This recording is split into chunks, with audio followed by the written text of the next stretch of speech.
Welcome to the continued podcast adventures of Superhero Speak. But I think many of the people that love this character and that love superheroes in general have used these stories as inspiration to say, you know what, I'm going to do something good in the world. I'm going to make a difference like my hero when I was a kid. That is my fondest memory of it, because when you're doing comic books, you want them to affect people. Right. You want people to care. You want to strike emotions. And I knew that Clone Saga was striking a lot of emotions. Can you imagine Pulp Fiction starring Goofy and Mickey Mouse? I can totally imagine that. I'm sure somebody's written that one too. Quarter pounder with cheese and France, Mickey? What? Royale with cheese, Mickey. Yeah. I can totally see. I would watch the hell out of that movie. Yes, I gladly sacrifice that my progeny to you, almighty Marvel beast. But Neil Adams is somewhere going, it's my time. How do you measure success? Hey everyone, you're listening to Superhero Speak, and I'm your host Dave. And John. And JD. And this might be John's last episode, everyone. Let's just put that out there now. Hey, come on. He doesn't understand pause on modern television, so... You mean on the internet? Oh, yeah, it's even worse. And it's not a matter of whether or not I want to pause. It's whether... Well, yeah, that's exactly it. It's whether or not I want to pause. It's exactly what it is. There is no question there. So how's everyone doing? How was everyone's week? It's over already. It is Tuesday night as we record this, and my office is going to be deserted tomorrow. There's probably going to be early dismissal, and basically my week is done. Wait a minute. Tomorrow's the 3rd, right? Yes, it is. So you don't just have off for the 4th, you have off... Well, I have the 5th. I took the 5th off, and tomorrow's early dismissal. Oh. And early dismissal for everybody at my office is usually around 2 o'clock, but since I go in at 6 o'clock, usually for me that's like 11. So, I'll basically work for a few hours in the morning, and then I'm done. Yeah, you'll work. Put that over here for now.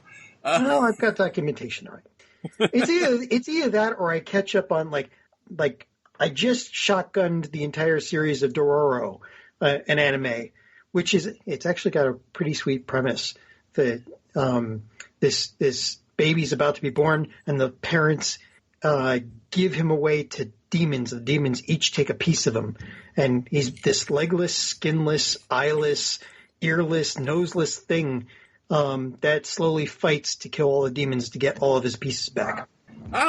Sounds like good, wholesome family entertainment. Oh, very invite the kids. I'm sure they will love it. Specifically, the decapitations are just done so well that kids will really understand how it works.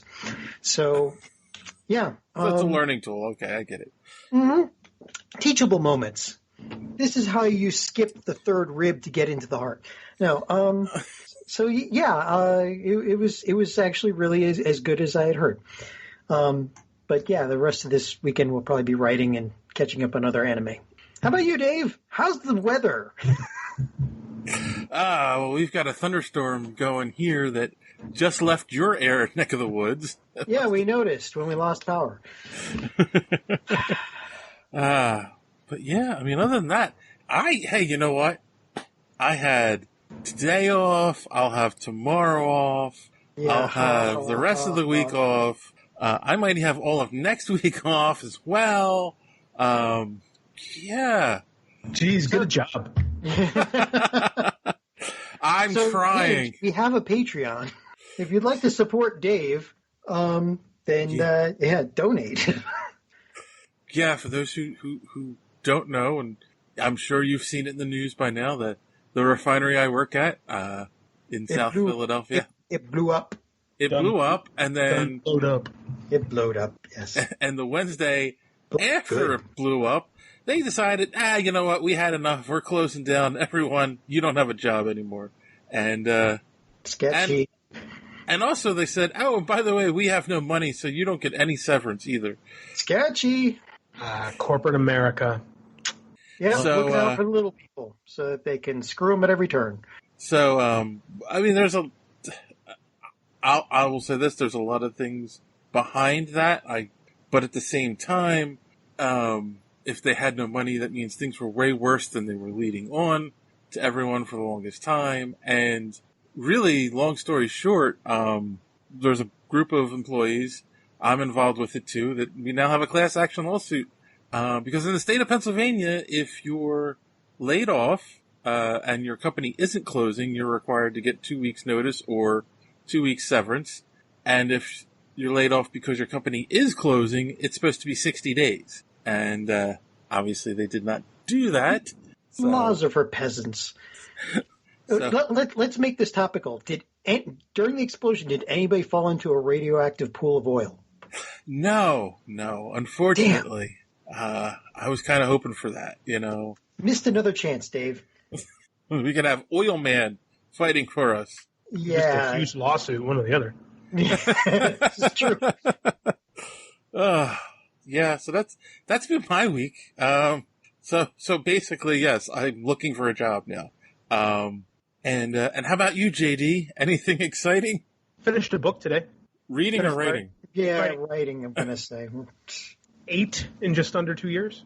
So now I'm going to start my marketing class tomorrow and get on starting to sell these things. How many pages did you write for this book, and how long did it take you to write this one? Pages are weird because, like, page counts vary depending on whatever. So, I usually count 300 words per page because I think the standard is 270 or 280 or something. So it's 68,000 words, this one. I have the books I'm writing bounce between 65 and 85,000, depending. Huh. So they're decent, not super long. I think I'm still too comics brain where I get to the point probably a little bit faster than a lot of most novelists do probably. Because in comics writing you're taught to just get to the point. So I probably got a little bit of that still in me. But, who needs build up? Well, it's not just that. Background. It's just, you just get to. I don't know, just my style. So, but yeah, man, it's going good. I feel good about this one. I'm going to take a little break now and start really focusing on the business aspect of it while I bought some talking type software to try to up my speed a little bit. So I'm going to play with that. I'm going to try to write a little short story, speak a little short story while I'm at this national tournament for the next couple weeks. Maybe take a look around, figure out who's president now. Well, I know. Believe me, I know. I'm doing all right. The only thing I found, I thought of that once and I was trying to use the speak software, but having to do punctuation was annoying. So here's what I did a thing on that. I took a little, not a class so much as a quick tutorial. And what they recommend is don't worry about punctuation because you're always going to rewrite it anyway. If you can remember period, fine. If not, don't worry about it. And if you can remember new line, because that just breaks the line, or new paragraph, that's fine. They said the way to do it, because everybody overthinks it. And I did it with the first couple wrestling articles I wrote last week. I wrote 4 in my first week. And 3 of the 4 were spoken. And what's cool about this Dragon software that I own is it actually has a transcription feature, so I don't have to sit at my desk. I just talked into my phone like I would do like a reaction podcast, and I just uploaded the MP3 file and it transcribed it. And of course it sucked, but I just went through it, and it's way easier to edit that second draft than it is to write the first. Interesting. Yeah, Dragon Naturally Speaking has been around for a long time. It has. I picked up Dragon 15, which is the one that has the transcription feature, because I figure it's going to be, with the 3-year-old and all my time is divided quite often. But if I'm sitting in the car, it's much easier to speak for 20 minutes and knock out 2,000-3,000 words than it is for me to sit and write that down. So, like I said, it's because the first draft sucks anyway, so why not just have a sucky first draft that I talked instead of typed? Interesting. I'll have to try that now. I'm going to play this. I'm going to do this. I'm doing my little 400-word articles with it, and it's so far so good. Next couple weeks, I'm going to try a short story, and I'll let you know how it goes. Cool.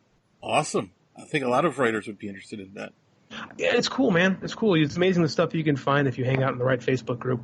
See, speaking of which, I don't know that could work for a lot of people. Like for me, you wouldn't even be able to edit it because I cannot speak the way. My brain does not connect to my mouth the way it connects to me typing for some reason. That's the hard part. Is because I'm the same way. It's really I'm teaching, like, I have to teach myself how to do this. You know, but like I said, my first drafts all suck anyway. I barely, like, my brain moves faster than my fingers, so like I miss words and stuff like that all the time. Like, my first drafts are abysmal. But they're abysmal. All first drafts are abysmal. So my thought is, well, I'm just sucking in a different way than I normally suck. Sean, you just realized you said that your mouth and brain are connected. Yes, I fully realize what I said. Trust me. I mean, have you heard me on the podcast? I mean, cripes. So you were about to say something about Facebook groups, JD. I was. I got a little bit more deeply involved in our Facebook group, which is called. Dave, can I hit a pause here so I can actually get the name? Can we edit this? The Superhero Speak Hangout. Couldn't remember. We need to edit. Everybody knows that we're not. We're never like ready. I'm a perfectionist, a half-assed perfectionist, but. No, it's cool. Like, we actually have a Facebook group where I've been a little more active, and we got about 100 people in it right now, and we're trying to grow. So we're inviting you guys, not just because Twitter can be a horrible, horrible place. So these Facebook groups are a little bit more co-inducive to real conversations. Like, I've shared a couple articles and one of my rants that I wrote last week, and trying to get some real good conversation going. So carry over what we're doing here on the podcast onto the Facebook group. Please, join. Yes, and we're going to try to push it more going forward. Like, when we ask you guys questions on the show, we want you to try to go there to answer. And yeah, it is a great place to interact. And yeah, Twitter's a tough place. Twitter sucks. There's a lot of angry people on Twitter. Yeah, I think.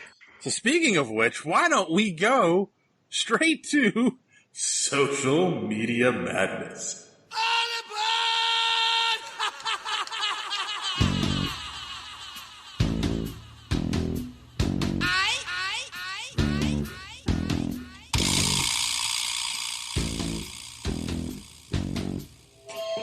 So I love that. We had talked about Ironheart joining the MCU, right? You guys remember that? Sure. And listener Skiznot, sounds like Carney. Yes, I thought he bumped into her in Infinity War, and yes, if they were thinking long term, she could have been the kid in Iron Man 3. Regardless, if they are doing a legacy story with Ironheart, Harley should be involved at some level. Maybe he could be the Pepper. Well, that's a tough one. I don't know what the Pepper meant.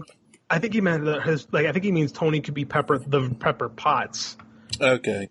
Which I think that in Ironheart he's like the consciousness, the Jarvis, if you will. Yes. The Obi-Wan Kenobi. But I mean, like, Iron Man 3 predates Ironheart, so can't see into the future. No, you cannot. Well, Doctor Strange can, but yes, but Kevin Feige has almighty powers, but seeing into the future, not one of them. That we know of. Usually not here. Said, I don't think she should be included. She isn't popular enough, nor does she have an interesting enough storyline to adapt. That's what they said about the Guardians of the Galaxy. Yeah, so it would have to be done from. Yeah. So it would have to be done from scratch.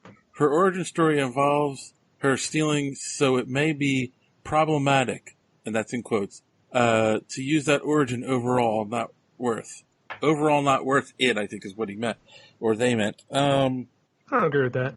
Any character's worth it if you can find a story to tell about them. I mean, like, go ahead, Dave. The problem with Ironheart is a problem with a lot of these characters, and the fact that it's just a hand-me-down kind of character. We call them legacy characters. Well, I mean, yeah, I guess legacy, but there's so many other, characters they can bring in and use. Like, I don't know. She's not an interesting character to me. It's just a girl in the Iron Man suit. Oh, whoopee! Like, there's nothing unique or special about it. But I don't know the character well enough to argue the point with you. That said, I would love to see something more done with Shuri of Black Panther, like Black Panther's sister. She is an interesting character. Right. And she was more than just, but she at first is just the girl in the Black Panther suit.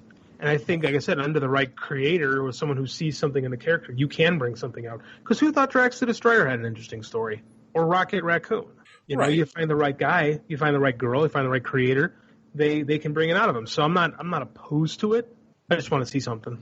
Right, but again, also, if Robert Downey Jr. is truly done with the movies, then how do you do Ironheart without him as an AI? Because that's kind of what they did in the books. Right, and I think you'd probably get a War Machine, to be quite frank, before you get an Ironheart. Yeah. Okay, this was an interesting one. So we had talked about the Ezra Miller Flash movie. Apparently isn't dead. And Chappie said, I desperately want a Flash movie, just not this Flash movie. Might be cool to see a Wally West as the Flash set after the death of Barry Allen. We've had a lot of Barry Allen's Flash lately. Could be a palate cleanser. Well, after Wally West just killed a whole bunch of heroes in Heroes in Crisis, sure, let's do him. So let's not go there, because Wally West is a lot of people's favorite Flash. I know. I think that's going to end up being retconned before you know it. They're doing something. They're going to do something. They announced a story. They announced a not a tie-in, but like a post Heroes in Crisis series. I forget off the top of my head who's writing it, but there's going to be Wally trying to repair. It might be something to do with him and the Suicide Squad. I forget what. Okay. But they are going to deal with it. Right. So yeah. And it could be interesting, but I don't know how you do. You can't start with the death of Barry Allen without having, Barry Allen be a hero in the universe. But no, we shall that's see. True. And I kind of think that's what they're doing next season on Flash TV show. What? Wally West Flash? That Barry's going to disappear in a crisis. No, he's not. They've already set up that Arrow's going to die for that and keep him from disappearing. I don't know about that. I don't know, unless you've heard that Grant Gustin said something or somebody said something about his contract. I can't remember the details. Darn, this just happened that it was announced that the second or third episode of next season of The Flash, the title of it is the same title of the book of the issue where Flash disappeared in Infinite Crisis. Okay, but I don't see them pulling that off in this, because they've already set it up to save him. I mean, maybe he goes away for like a few episodes and then comes back. I don't know, because they've done that before. Right. This is true. All right. And then Nook App said, nothing against Ezra. I like the guy, but he just isn't the right for this, in my opinion. Maybe it's being such a fan of the CW's Flash, #respect, but to me, he misses the mark as much as any actor-comic character combination all time. As any actor-comic character of all time. I don't disagree with that. Ezra Miller's Barry Allen doesn't feel like Barry Allen to me. No, he doesn't. No. That's all I can say. I don't know. It was a caricature. It felt like a caricature of Flash, as much as that makes sense. Well, and that's why a lot of people thought he was going to be Wally West, because they had Barry on the TV show, and they thought, oh, well, maybe they're going to do something different in the movie, but they didn't. All right. Then we have one of the most popular stories of the week, guys. We had talked about Vertigo is going away and technically being replaced by Black Label, DC Black Label. But so Ghost in the Stratosphere said, the book quality matters, not the imprint or whatever. No kidding. But the book quality depends on whether the imprint is allowing for that book quality, right? Also no kidding. This is true. I think, and so another thing that was said is, so Pino Comics, John from Pino Comics said, I think we're misrepresenting the creation of Black Label as replacement for Vertigo. The resolute history of the whys and hows will come out in the Didiot, I believe he's pronouncing it. Didiot Wash eventually, okay. Combining Didio and Idiot, which is very creative. Hashtag not really. I agree with you. I like your response, Dave. And I find it interesting that just last week they also announced that Joe Hill is one of my favorite writers, is going to be spearheading a horror line of comics, original horror line of comics, not in the DC universe, but being published by DC Comics. Books that very easily have had that Vertigo tag with them. Right, because it kind of felt like, and my response is basically, yes, it doesn't feel like Black Label's really replacing it, but it felt like Black Label's concentrating mainly on the main DC characters, where Vertigo was free to explore and bring in, different stories from the outside. And but it looks like you just corrected me there, right? But if that's going to be Black Label stuff, no, it's not going to be Black Label. I forget the name of Joe Hill's imprint. I forget what it's going to be, but it's going to be his own. I can look it up real quick, but it's going to be his own, like kind of like what Gerard Way. I don't know if he's still doing it, but what he did with Young Animal, it's going to be the same thing. Like he's going to spearhead a horror line of comics. Interesting. Entitled. Come on, Google, work with me here. You sure Dirk Manning and that crew doesn't have anything to do with this? Hill House Comics. I mean, it wouldn't surprise me. I mean, they haven't announced anything yet, but Joe Hill's going to kind of spearhead it up. But again, the Hill House is kind of cool. It's kind of cool because I love Joe Hill. But again, these are books that would have been Vertigo, which begs the question of why kill Vertigo then. Right. Well, and it's doubly so because, like a couple of lines down from what we're looking at now on our, on our list is that the Sandman TV show is greenlit. Yes. So, okay, you kill the imprint, then you take the IP and give it to a place where we're probably just going to see Sandman's butt now, and then you create a TV show out of it? When you could have used the TV show as a vehicle to point people at Vertigo and bring them back into the fold? Could be. Am I missing something? We'll get to Sandman in a minute. Live, Laugh, Like said, I'll miss the Vertigo imprint, but I can see the logic behind this move.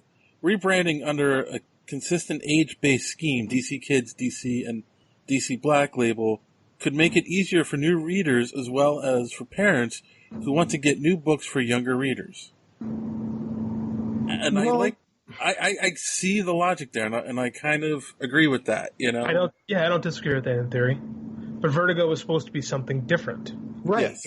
It was for the grown-ups of us, And not superhero stuff. And then finally, AJ said, 10 years ago I would have wept at the loss of Vertigo, but they firmly destroyed that label to the point where it has no great loss. Do you agree or disagree with that? I wouldn't say 10 years ago, but definitely since the end of Scalped. Yeah. I don't think Vertigo has had the same cachet. I think a lot of it has to do with, like, them axing Karen Berger, so they didn't have that. And then Shelley Bond was on, and she was gone, and Jamie Rich was on, and they moved him into the superhero books. And it never quite had that solid leadership that it had before. So there's something to that. Yeah. I also don't think they...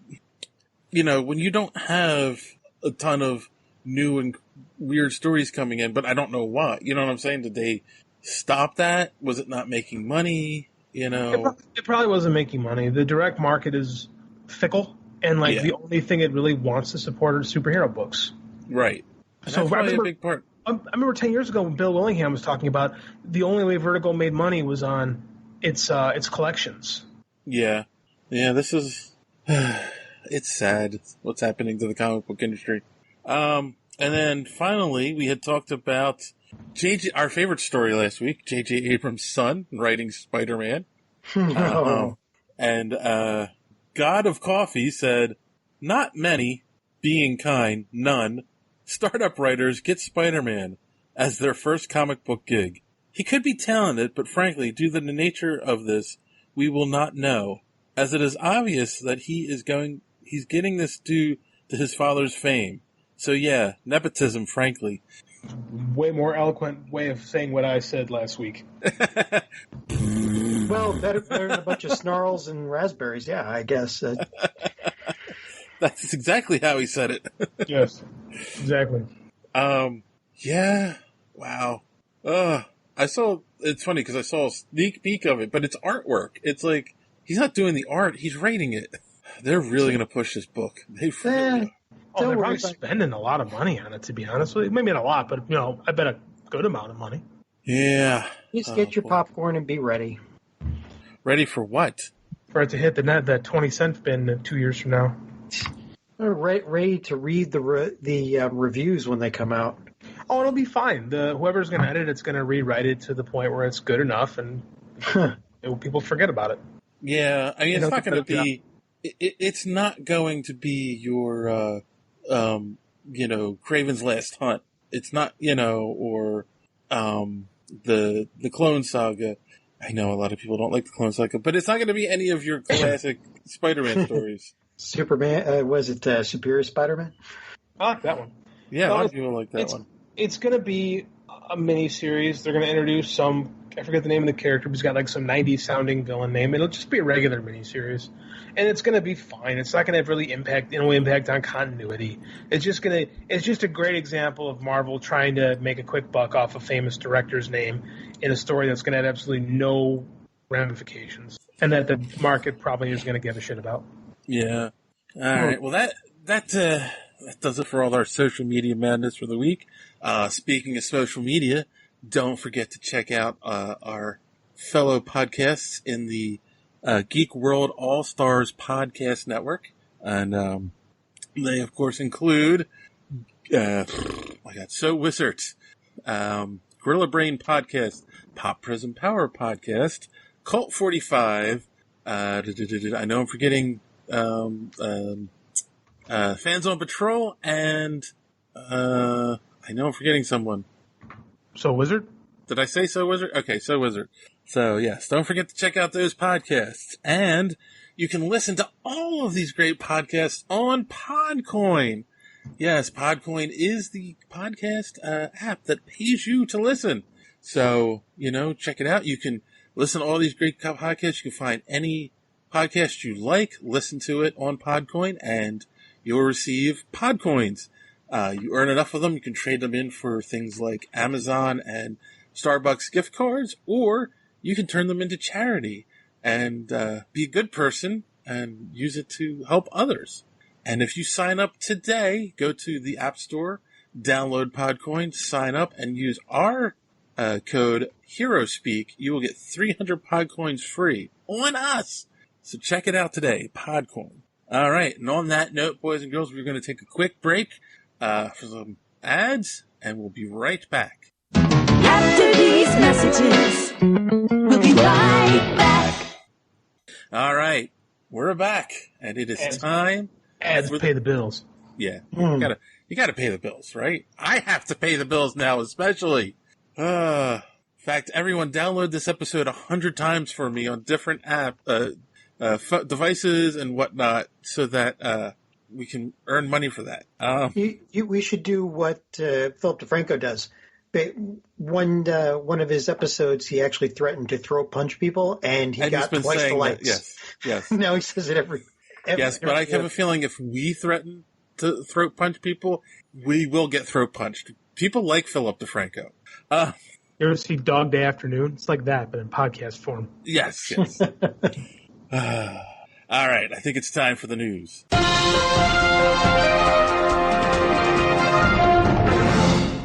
All right, starting off with some Marvel news. Recently, the Russos were having an interview, and they basically talked about the alternate branch timeline issue with Captain America. And basically, long story short, even though the writers of the movie are saying that he didn't go on a separate branch, he was in our timeline the whole time, the Russo brothers are saying, oh, no, he did create a separate time branch. And basically even said that he had to use Pym particles to get back to our time. So it feels like they're trying to say there might be another story in there somewhere. What did you guys think? Did you have a chance to look at the story? Yeah, briefly. The way they were treating how time travel works, he would have to have created a new timeline. Mm-hmm.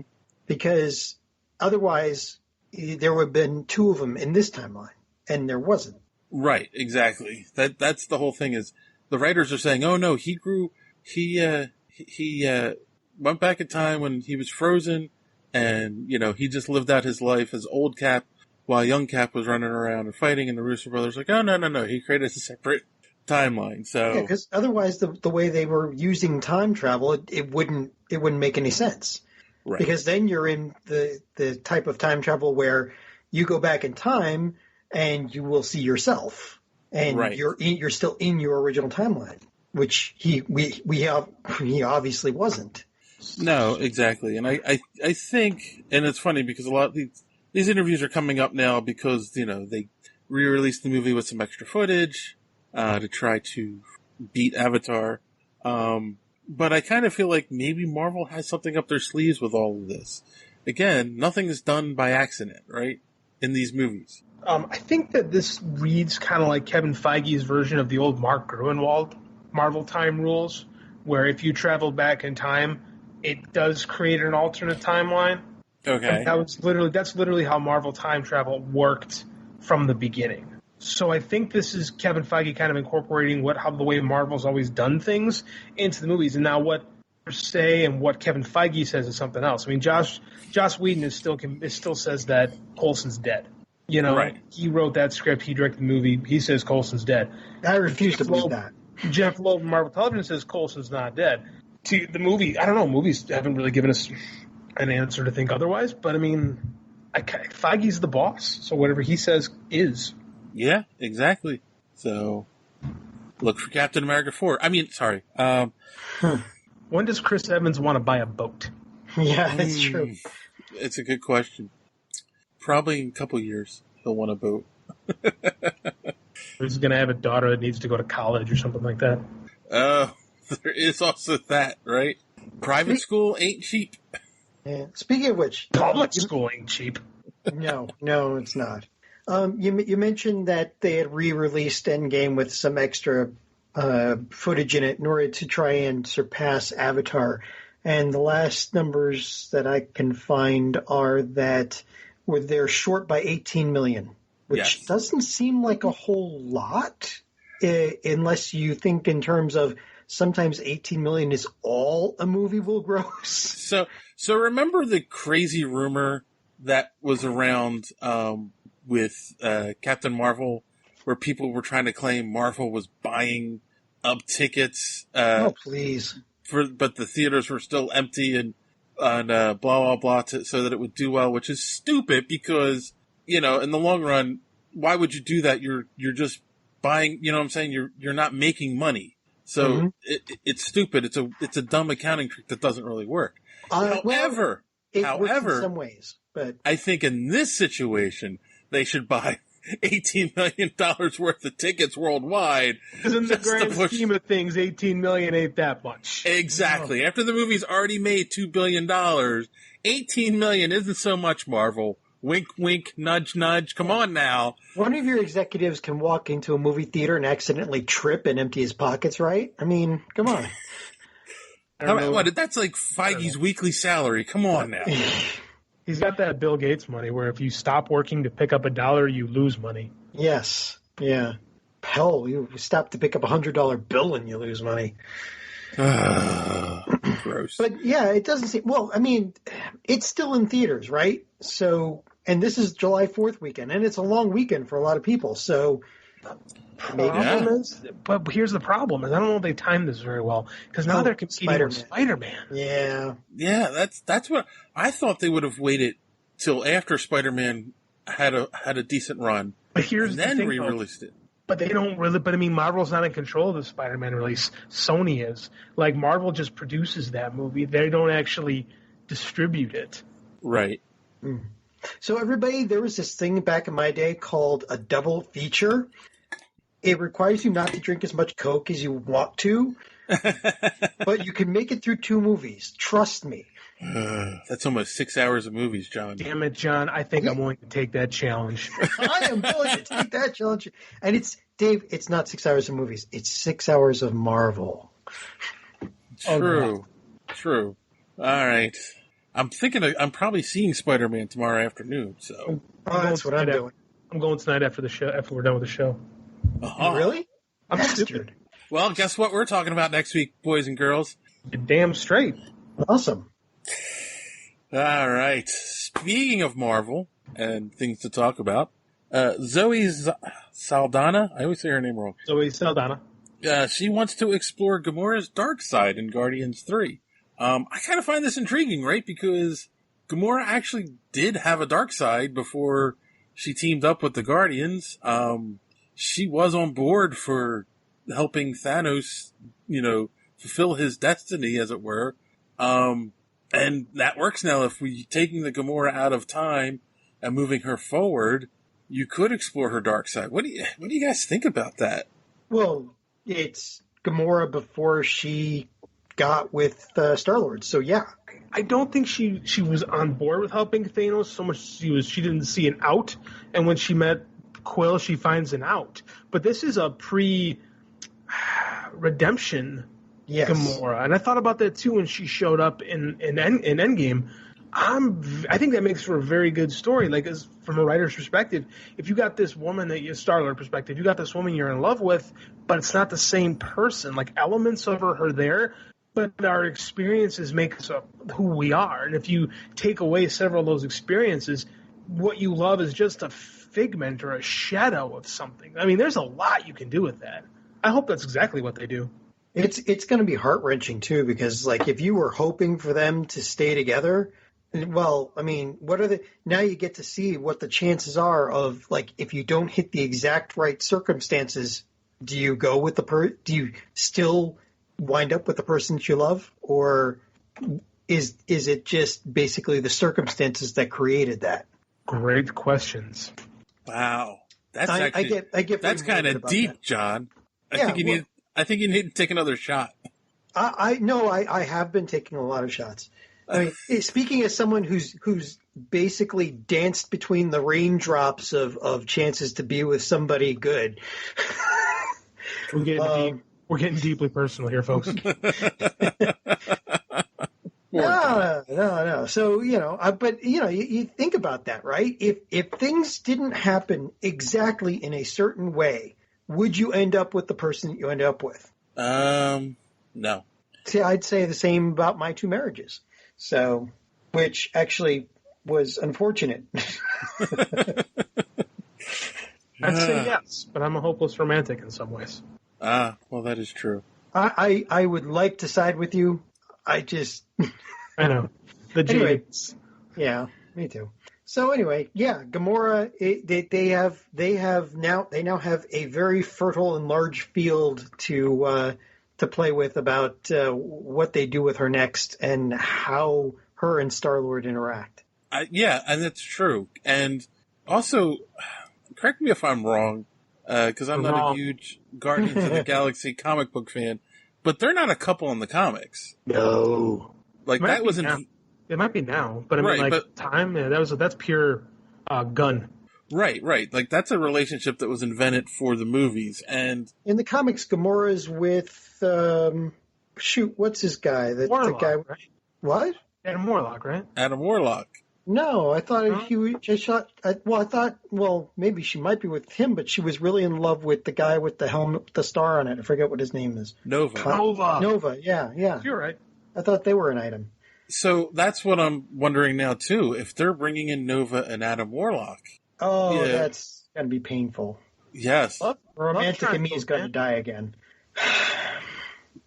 There's so much cool stuff to write about with these possibilities. I'm very excited to see what James Gunn does now that he's back in the driver's seat.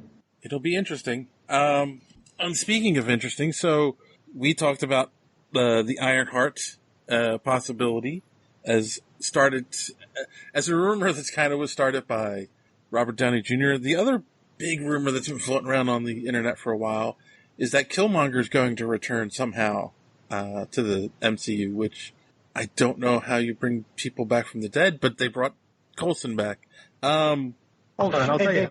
And Loki, technically. Finger snaps, brother, finger snaps. Yeah. But Feige addressed these rumors recently in an interview. He just laughed maniacally and turned and walked away. So speaking on Ironheart, he said, "I think it's a great character, and it's been fun to see how she evolves in the comics. I just saw that quote, too, but again, the future, ... That's a very polite way of saying, we don't got nothing right now. Yeah, exactly. Like, there's no plans to use her anytime coming up. So sometime in the future. Speaking on Killmonger returning as to Black Panther, he said it's pure rumor. The honest answer is that is pure rumor and speculation, because Mr. Coogler is just only in recent weeks sitting down at his keyboard and beginning to outline the movie. It's early, so nothing is set yet in any way that far because Mr. Kugler is sitting down and will share it with Nate Moore and myself in coming weeks. I mean, I don't know what Kugler's got in store, so I'm trying to walk down the middle. Exactly. And again, because of finger snaps, they could bring him back. We shall see. I think Black Panther has plenty of other villains that we can play around with in the comics. So we shall see where this goes. Namor. Namor. I think we need to save him for the Fantastic Four. You know, they just did a Namor versus Aquaman death battle on YouTube, and Aquaman creamed him. That is very revisionist history. Up until 1 year ago, nobody gave a crap about Aquaman. Yeah, nobody still does after. Well, actually, the women do, but You got a big, sexy Samoan guy playing him. Everyone love him now. yeah, I gotta say I love him too. Who doesn't love Jason Momoa? I'd have a beer with him. Are you kidding me? I totally would have a beer with Jason Momoa. I can't even drink beer. I poop myself, but I still would. I could just get lost in his big, beautiful eye. Oh, wait, I'm sorry. Let's be real. As one sexy dude. Yes, he is. Oh, wait, what? Yeah, so I mean, we'll see. The thing is, I don't think you're going to bring Killmonger back right away for the next movie anyway, right? Because who wants to see a repeat of the previous movie? Right, and he had such a great character arc. Like, I still believe Thanos had a pretty good one, but I think that he's probably Marvel's second best villain now. Why ruin it? Like, I relate this to we talked about Kraven's Last Hunt. Nothing Marvel's done with Kraven in the comics since bringing him back has come near to that great story. Why ruin it? Right. Yeah. Especially for something as finite as it's not like with the comics, you know, after like 20 years, you're going to like recycle some stuff. But with the movies, no, just let it be. Just once, just let it be what it is. Just a perfect encapsulated storyline. Yes. And then reboot it. Oh, so sad. Reboot everything, damn it. And our final Marvel story for the week. Strap in, boys and girls. Marvel Zombies is coming back in October. Was anyone looking forward to this? No. Not really. I mean, I'm actually reading Deceased, but is that difficult, reading Deceased? Yeah, it's you know, it's written in a dead language, you know, makes you feel really sleepy, and it's like the dad jokes are just pouring out of the two of you. Yeah. We are dads. Was. But no, I mean, I don't know. I don't have any I'm not the Marvel guy anyway, so what do you guys think? Yeah, no. Okay, that's not good for Marvel. The zombie thing is so played out. Yeah, and it was so played out in the Marvel Universe. I mean, you know, because like then every character became a zombie character. You know, you had Zombie Galactus. It was just like, come on, this is stupid at this point. It's ridiculous. So what's next? Like sparkly zombies or sparkly? I mean, we go back to vampires. I mean, there's going to be a next wave of something, right? I mean, somehow. Well, I mean, this makes me wonder if it's in answer to Image announcing that was it next week is going to be the last issue of Walking Dead. I think the timing just makes both stories very coincidental. Like, I don't think they could react to something that quickly. Maybe I'm wrong, but that sure seems more coincidental than anything to me. Yeah, and it probably is. But that's the thing, is the zombie thing is so played out that they're ending Walking Dead. It really is. I mean, it's like vampires, right? And that even goes for like literature, because there was like 15, 20 years ago, up until maybe 5 years ago, there were a lot of vampires in books, and those have slowly started going away for other stuff now. There's so many. I know. books. Zombie, like the post-apocalyptic genre is a big money genre. There are so many zombie books. Well, you know what's big in the books now, which maybe this is the next stage for comics, is werewolves. Like every urban fantasy book I pick up now has werewolves in it, and like they're main characters, and they rewrite the entire mythology of werewolves, and what they're immune to and everything, and of course they're always hunks, and women are always attracted to them, and and that goes for both the urban fantasies that are actually just Harlequin in disguise, and for the real ones. John, allow me to say, not always. More on that later. Okay. Uh-huh. Alrighty. So since we're on zombies, real quick, what do you guys think about The Walking Dead announcing that Kirkman is ending it after all these years? And never watched it, never gonna watch it, don't care.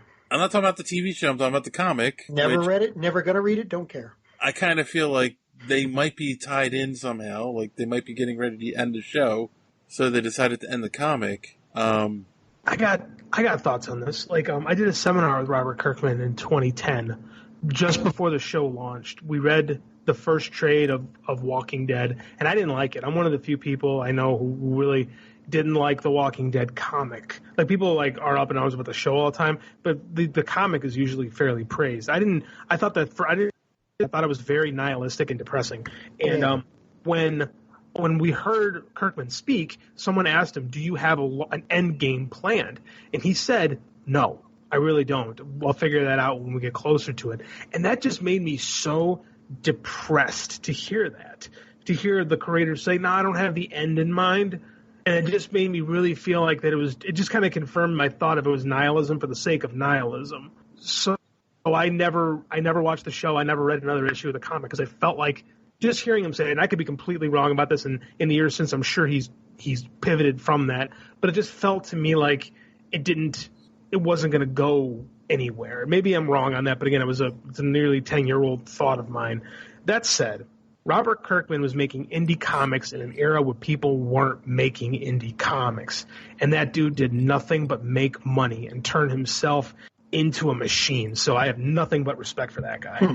Yeah, I agree with you if you couch it in those terms, that if he never had in his head a payoff for all the misery and suffering he was putting his characters through, then what's the point except for being a nihilistic, masochistic person, right? Well, and that's how I felt. And the thing is too, like, okay, so none of us are current readers of the comic, apparently. And the thing is, like, from everything I'm reading, this was a surprise. He basically just came out and said, yeah, 193 is the last issue. Which makes me think that, okay, there's nothing in this book that was leading up to a possible cure, a possible way to end the zombies, apocalypse, which tells me this book's going to end with the main characters just getting killed, and that's it, and it's going to be over. So basically Night of the Living Dead all over again. Right, and then it's like, and I have to ask, and I'm asking this to every person out there who listens to this show, who is a fan of the comic. How do you feel about that concept? And again, I haven't read the book. It actually, I think, comes out this week or next week. So, after we're done recording, so there's no way we could have read it. But if it ends with them just killing off the characters, how does it feel that you followed these characters all these years, and then it's just like, they're just dead. It's just over. Like, does that make you happy? Is that a satisfying ending to this? There was no point to all of the suffering except for the suffering itself. Right. I said nihilism for the sake of nihilism. Again, maybe I'm wrong. Maybe it was more than that, but I agree with Dave. Maybe we could talk about it on Superhero Speak Hangout on Facebook. Yes, that's what I was getting at. Let us know on Facebook and our lovely hangout. All are welcome. Some are served. All right, let's talk a little about DC and the fun and exciting news that Neil Gaiman's Sandman is coming to Netflix. How do we? I don't know. Like, can it be made into a TV show? And if so, is Netflix the right home for it? Anything can be made into a TV show Netflix losing all their Marvel stuff, I guess this means that Netflix still wants to be in the superhero game, even slightly, even though Sandman's not really part of that genre. But yeah, I mean, how can you say no to Neil Gaiman, though? Amazon Prime didn't. Good Omens is killing it right now for them. God, that was so good. Yes. So, yeah. Makes sense. I'm going to watch it. I mean, as soon as it comes out, that'll be on my list. Me too. I mean, like, no, you can't go through your favorite works of Vertigo without mentioning Sandman. Like, I really like those early Sandman books, too, where it was still kind of horror-ish before they really kind of settled into the fantasy genre. So, I mean, like, I want to see the tone that they take, and if it starts off a little eerie and then settles into being more fantastic. I don't know. I'm fired up. I'm cautiously optimistic to see what they do. Okay. What do you think, John? Dave? Explain it. I don't know. I think I'd have to watch it, right? Because I kind of feel the way about Sandman, the way I kind of feel about Watchmen. Like, they did their best to make that into a movie, but it didn't work for me. I think it worked so much better as a comic. That's kind of how I feel about Sandman. I don't see how you can get all of those visuals, make it not feel Uncanny Valley, not feel like you're just watching a bunch of special effects, have it feel real and tangible, and yet it's all fantasy, right?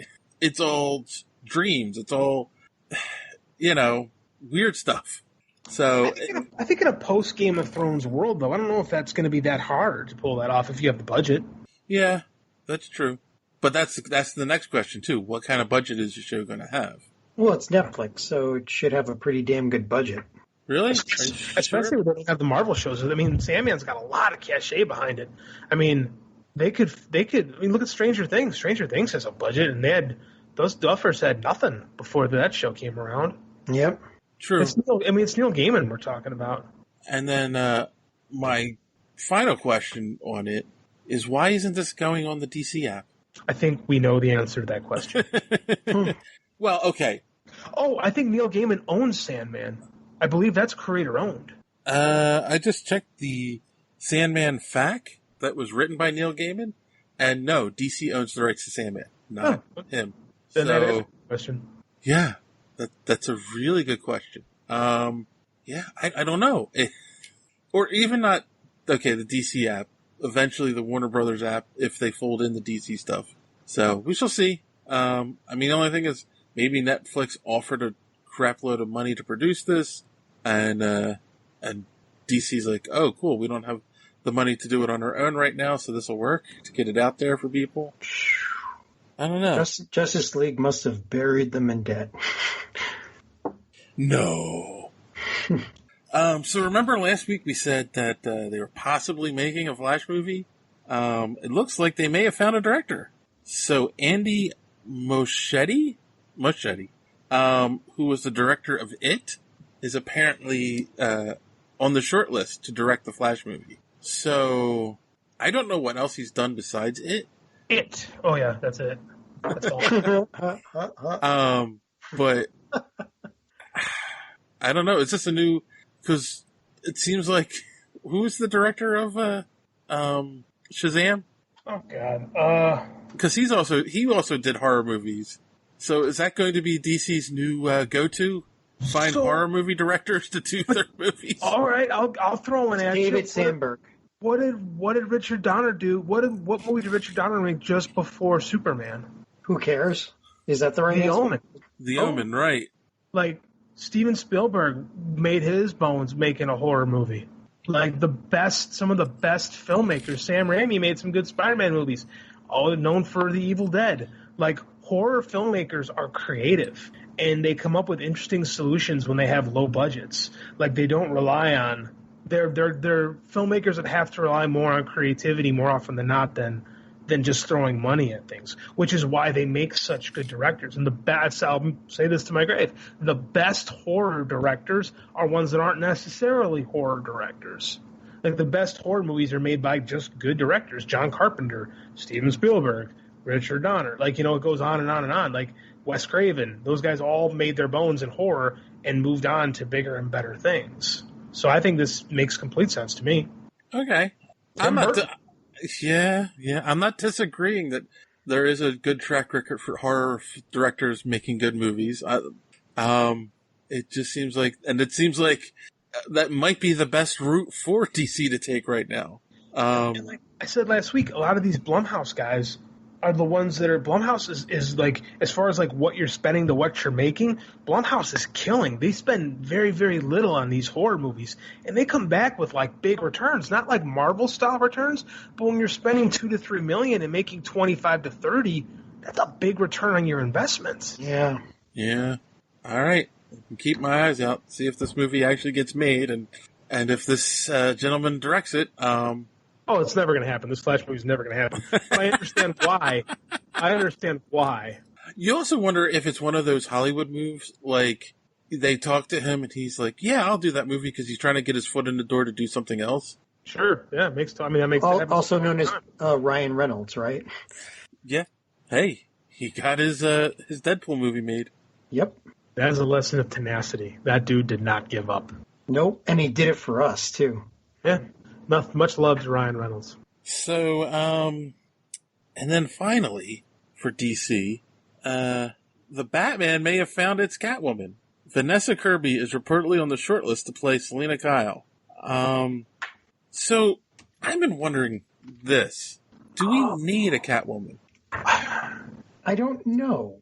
I mean, like, what do you mean, do we need a Catwoman? Like, I don't know. There's always this push to put Catwoman and Batman together.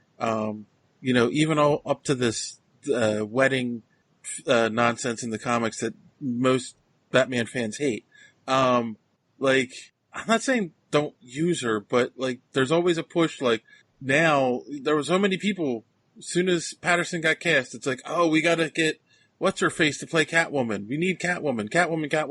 It's like, but there's been plenty of other female interests of Batman in the comics, and there's been plenty of other female characters, like, you know? But none have the relationship that Batman and Catwoman have. And that's been part of the characters since the get-go. Like, name another Batman love interest that has that kind of equity. And you can say Vicky Vale, but nobody, like, Vicky Vale was just thrown in there. She didn't have any comics. Like, she was in the 40s, and then they brought her back for the Burton movie. Like, well, what about Talia al Ghul? They did that, and they also just did Talia al Ghul, too, in the last Batman movie. The, like, solo Batman movie. So I get not wanting, but they did Catwoman in the same one.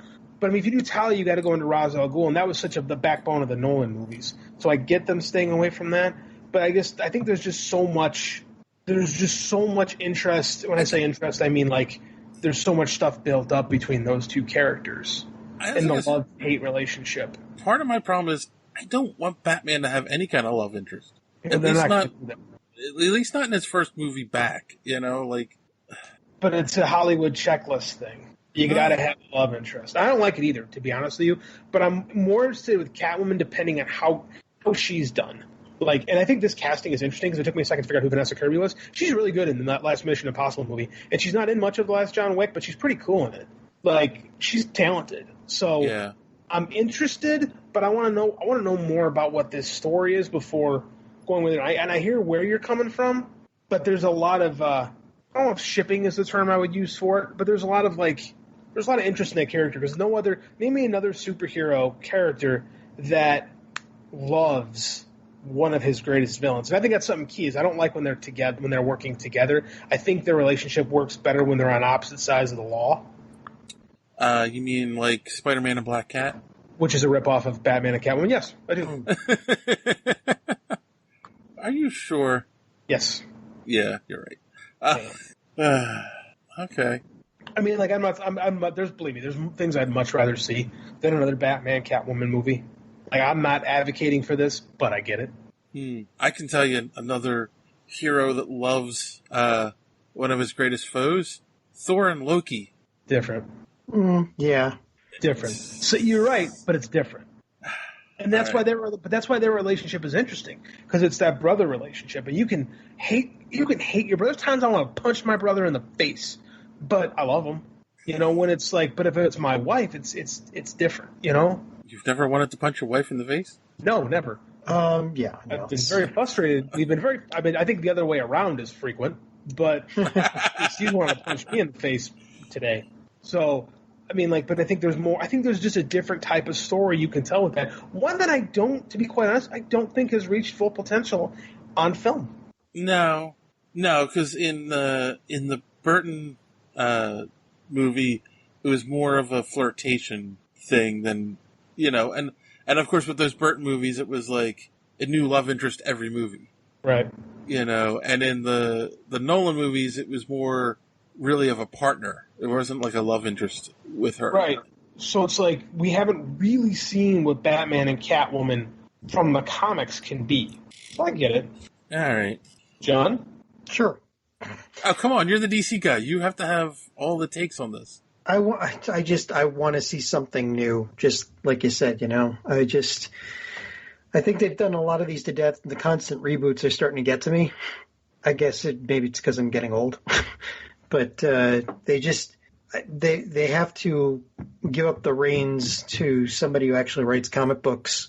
Let them write the story. Let them do what they want without forcing a love interest or whatever down the writers' throats, and let something stand on its own. They need somebody who has a true love and appreciation of the comics to steer all the movies. Jeff Johns, and for some reason that didn't work. Yeah. Because but I also kind of think, I kind of feel like that's because the suits at Warner Brothers keep sticking their noses in. But Jeff Johns is a suit from Warner Brothers. Like, that's his day job. Like, he is part of the machine. Yeah, but I have a feeling that there's still more of, like... There's a documentary or a book or something about what's happening over there right now, especially in the wake of this Kevin Tsujihara stuff. Like, I would love to, like, someone's going to do, like, a late show style book about this Warner Brothers someday, and I'm looking forward to reading it. Yeah. You mean like The Late Shift? Yeah. Did I say that? Did I say what did I say? You said late night book or something, but yeah. I thought I said late shift. Yeah, that book. Yeah, no, yeah, no, you're right. I want to know what goes on over there, right? Because, again, go back to the Burton Batman, and it was, it's not a masterpiece, but for the time it was really good, and then the second one got a little more hokey, and then all of a sudden Burton walks away, they give it to Schumacher, and he throws in the campiness of the 60s TV show. And suddenly you get ice cream flying into people's faces, and oh wait, I'm sorry, that's what they did to Donner. Over and over again. Really. No, you get the Bat credit card and the Bat butt and the nipples. Yeah, and nipples on the suits, and it was just like... And holy metal, Batman. But somebody at Warner Brothers said, yes, this is a good idea. Or somebody said, this is what we want in the movies. Push this, push this, push this. So, yeah, I don't know, man. It's just... Well, like I said, they just need to get all the executives out of the room, let them, let somebody who really loves the character and is a comic book writer do the actual script, Maybe a couple of rewrites with the help of editors who are other comic book writers, but just, none of this, we have to have a love interest. There has to be the 3-act thing. There has to, just like try something different because what you're doing is not working. No. All right.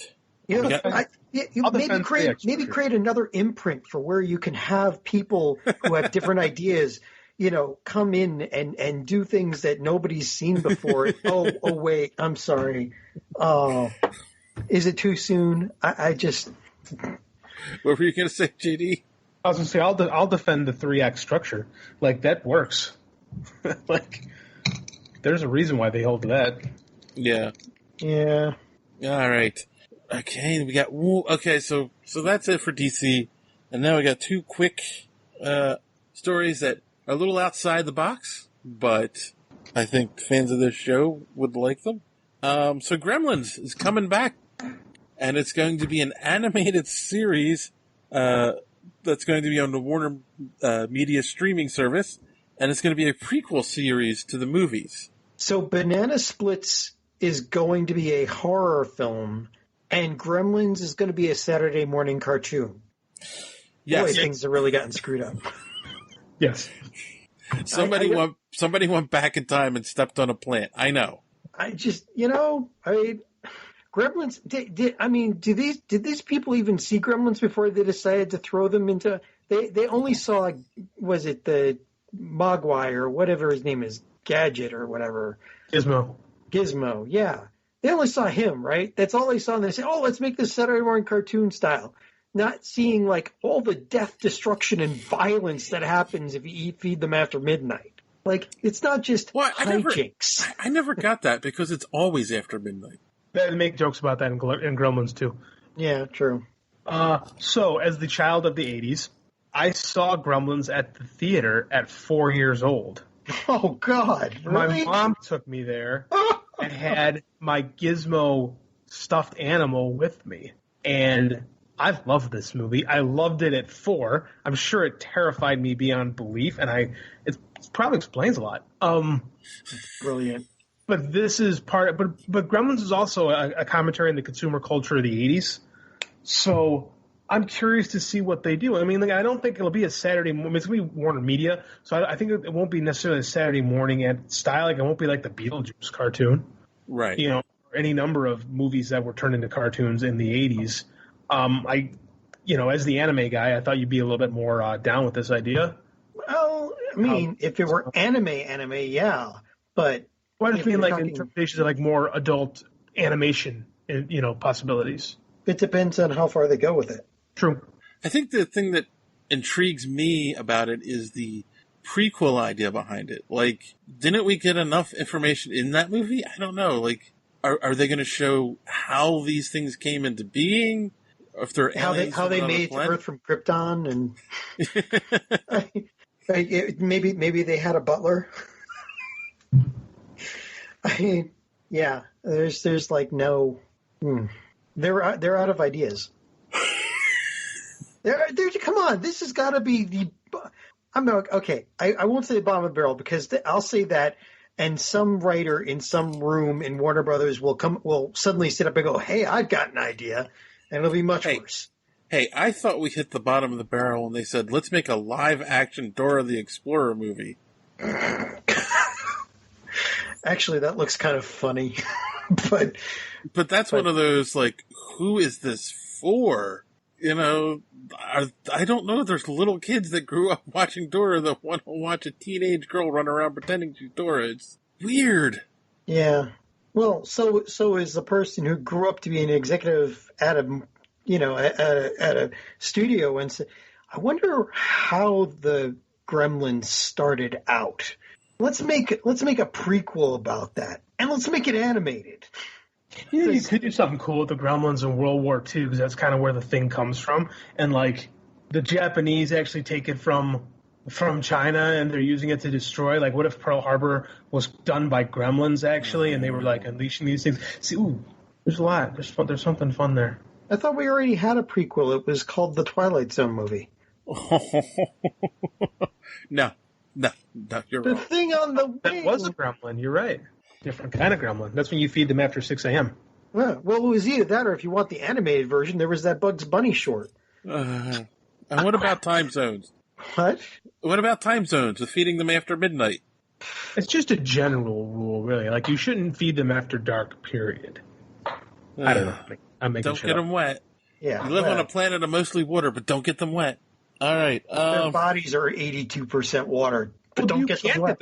They want to get wet. That's how they reproduce. Mm. Like, if you're on a planet that's 80% water, wouldn't that be the best place for a creature that reproduces through osmosis? Well, let's do Kirk Vonnegut's Cat's Cradle and just chuck one into the ocean. God damn it, I'd watch that movie. Let's just go full all out, I mean, if Kirk Vonnegut can do it with Ice Nine, let's just chuck a Mogwai into the Pacific, right? Oh my God. Great idea. Like Stripe would jump into like Lake Michigan and all these millions of gremlins would flow out and invade Chicago. It would be so cool. So you see this as hatred, and I'm like fired up by this idea. And there you go. That is what's going to replace the zombie genre. It's going to be the gremlin genre.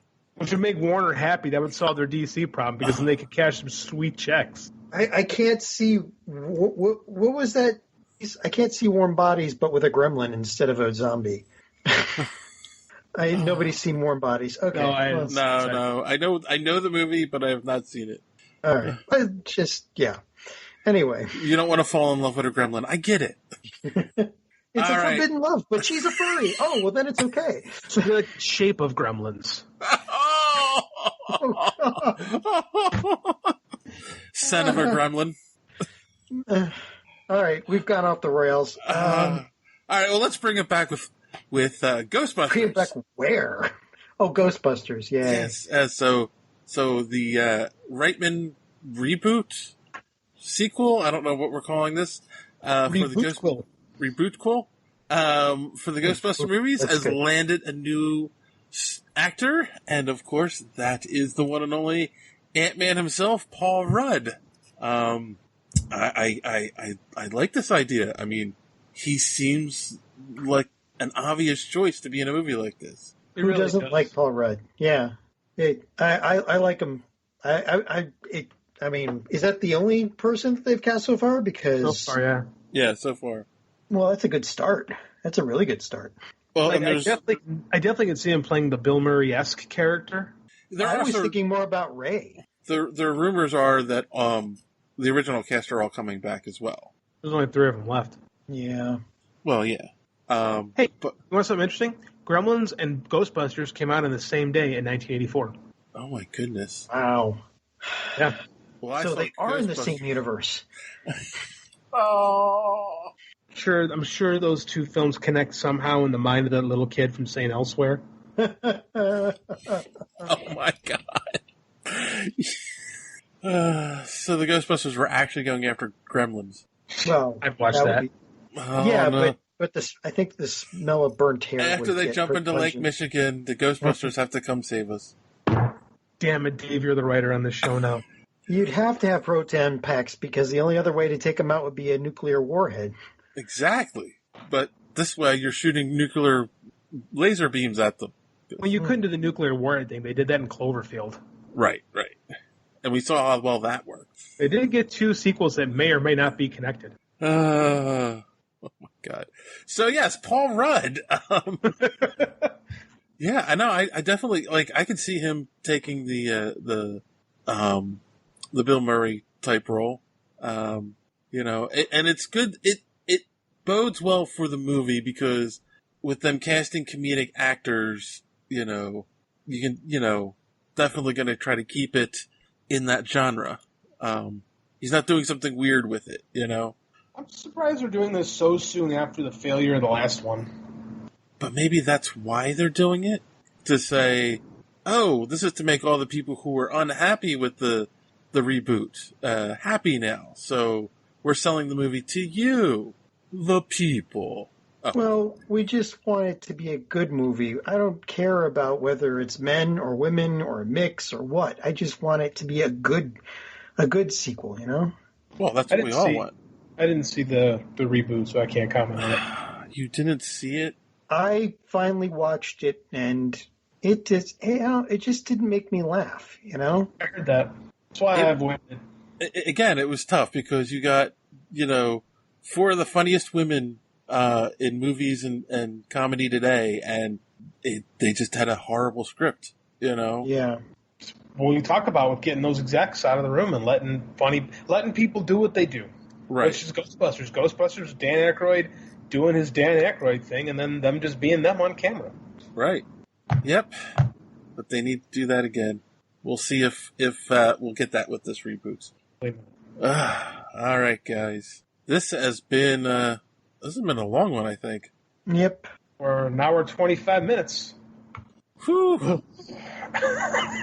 So now that everybody's left, we have this Patreon.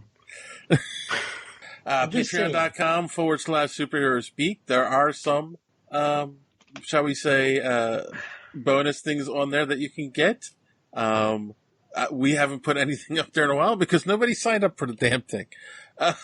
Always, don't forget. Say that. You can follow us on Twitter @Superhero Speak. You can like us on Facebook, facebook.com/Superhero Speak. You can go to our website and find all of the places you can find us. and that's superheroespeak.com, where we not only have the show every week, but we have news articles and rants and all other kinds of fun stuff. And there is a very special thing that I've been working on the last couple days that will be up soon, that will be connected to our YouTube channel. And you will also find it on our website. And it's something that John has wanted for a while. And I am working on it, John, I promise. Hopefully it'll be launched with this episode. Otherwise, it'll be launched later this week. I'm gonna provide some content for that. I'm gonna do a little introspective defense of Tim Burton's Batman, because I love that movie, even though if it's not very good. Cool. Are you gonna defend nipples? No, Tim Burton's Batman. Oh, okay. Or be nipples in general. I think they serve a function in Batman. I'm gonna do one just on defending nipples and their place in society. How about their place in biology? Defend them in their place in biology, and I'll be impressed. Oh, okay. This is what happens when we go over an hour. Man, I listened to a podcast today that was 6 hours and 13 minutes. A single podcast. Okay. It was a thing, let me tell you. Okay, that's a challenge. Our next episode is going to be 7 hours long. There is not enough caffeine in the world. On that note, I don't think they recorded a single session. At least I hope not. On that note, boys and girls, I think that's a good place to put a pin in it this week. Don't forget to tune in next week when we will have our full review and reaction to Spider-Man Far From Home. But until then, as always, thanks for listening, and don't let your cape get caught in the door. Have a good week.